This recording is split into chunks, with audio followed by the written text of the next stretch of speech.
everyone, I'm Amanda from Mandy Lynn Plans, and today we are going to be taking a look at the new Hobonichi Day-Free, both the A5 and the A6.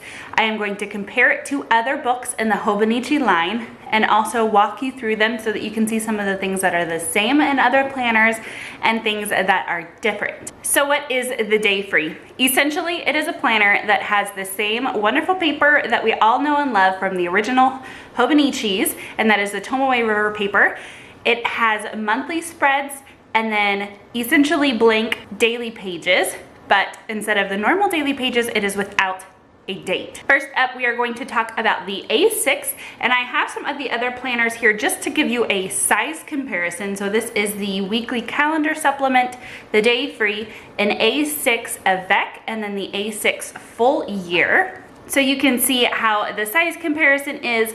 The Day-Free and the avec A6 are pretty much exactly the same size, and that is about half of the size of the full year. So first we are going to compare it to the avec A6 because it is about the same size. So starting with the year to glance pages, these are exactly the same. You have the large spread for the 2020 and then a small 2019 and a 2021.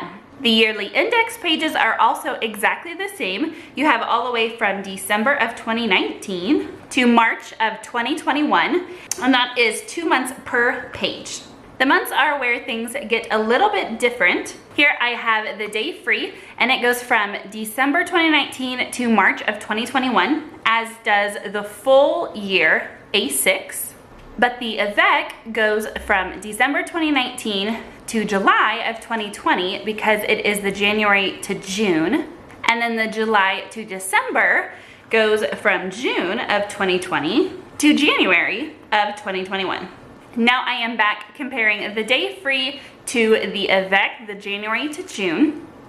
So this is the page directly after the last monthly. So here we start right into these blank daily pages.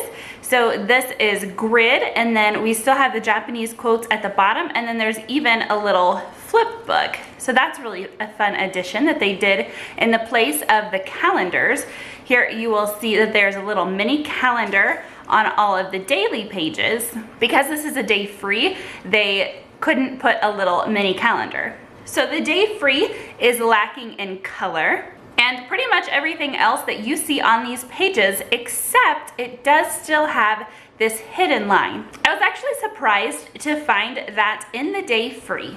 To me, it does seem kind of silly because here I think the hidden line is intended to separate the timed events to your to-do list. So it's interesting to me that they still put that line in on the Day-Free.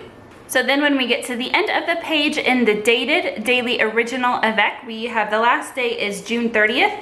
And then there is a completely blank grid page here before it goes into these extra pages in the back. And in the Day-Free, we do still have the quotes at the bottom on this page. There is a total of 175 notebook pages in the A6 version, and then it goes into these extra pages in the back. And I will quickly flip through these for you, but they are the same.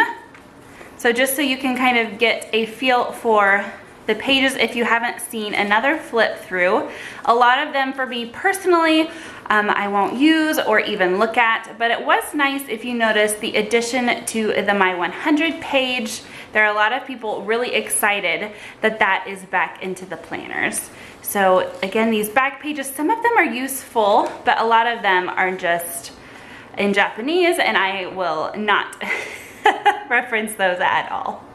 So now let's take a look at the A5 planners. This is where the majority of the differences come into play. So I have the Day-Free A5, the cousin avec, this is the January to June, and then the cousin full year, just so I can give you a size comparison. And you will see that the Day-Free is actually thinner than the avec. And the main reason for that is that the Day-Free is lacking one of my favorite pieces of the cousin, and that is the weekly spread. So I have the avec on top, and the last month in the avec, the January to June, is July of 2020, and the Day-Free here goes all the way till March of 2021, just like the full year planner. And then on the Day-Free, the very next page is essentially the day-free pages, whereas in the Avec, the page right after the monthly, it goes straight into weeklies. So the day-free is lacking those 52 weekly spreads. It also has fewer daily pages. Another reason that the Avec is thicker is because it has more daily pages. The January to June has a total of 182 daily pages, and also a couple of extra pages here and there. So here we have a 2-page spread for turning the page to a new year. And then at the beginning of every month, you have a completely blank page. There's not even a grid on this, just a little quote and the month up at the top. So with those additions, you actually have 190 pages of a blank, where the A5 Day-Free only has 171 blank pages. So there's not quite as many pages. So depending on how you plan to use this, 2 may or may not be enough pages for you for the entire year. Actually, the numbers that I gave you a little bit earlier were incorrect. I forgot about the additional grid pages in the very back of the Avec. There are 7 extra grid pages before it starts into these extra pages at the very end. As with the A6, the pages in the back are exactly the same as those in the other planner. I will just quickly flip through them for you. They are a little bit different than the ones that are in the A6, but they are the same as the ones in the other A5 planners. And then that's the last page. So what are my thoughts on the Day-Free? First, the most obvious thing, I think it's a really big miss that they did not choose to include the weekly spreads in the A5 size. A lot of people, I think the majority of people that I've heard talk about the Day-Free, I have also heard them say, I wish it had the weekly spreads. And I understand that. The weekly spread for the longest time has been a very important part of my planning process. And only recently have I kind of changed how I plan weekly. I am considering switching to the Day-Free in 2020. I will keep you posted on that for sure. So is the Day-Free right for you?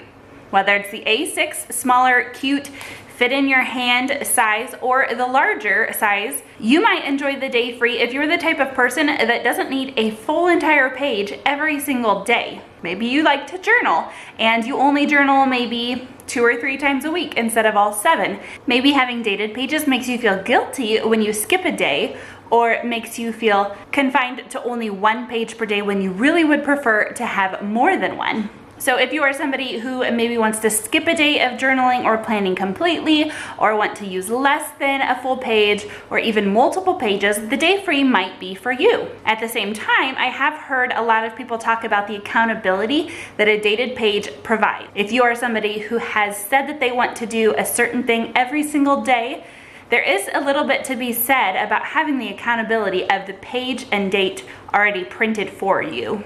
So I would love to know your thoughts on the Day-Free down in the comments. Please let me know what you think. And if you are considering this for your planning or your journaling or something else in the 2020 year. Thank you so much for watching. Until next time.